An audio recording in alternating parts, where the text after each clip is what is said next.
അനീഷിന് അവിടെ കോണ്ടന്റ് ഉണ്ടായിക്കൊണ്ടിരുന്നത് എങ്ങനെയാണെന്ന് മനസ്സിലാക്കണം നമ്മൾ ആദ്യം.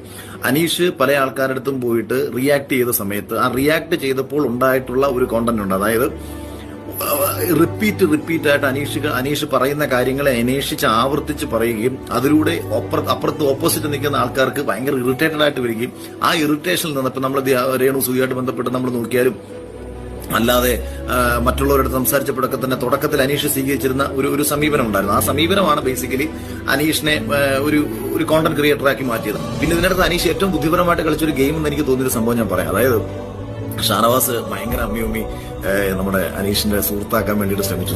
ഷാനവാസിന്റെ ഒരു ബ്രില്യൻ ഗെയിമിൽ ഒന്നായിരുന്നു യഥാർത്ഥത്തിൽ അനീഷിനെ പോലെ ഒരാളെ തന്റെ സുഹൃത്താക്കി കൂടെ കൂട്ടുക എന്ന് പറഞ്ഞൊരു കാര്യം.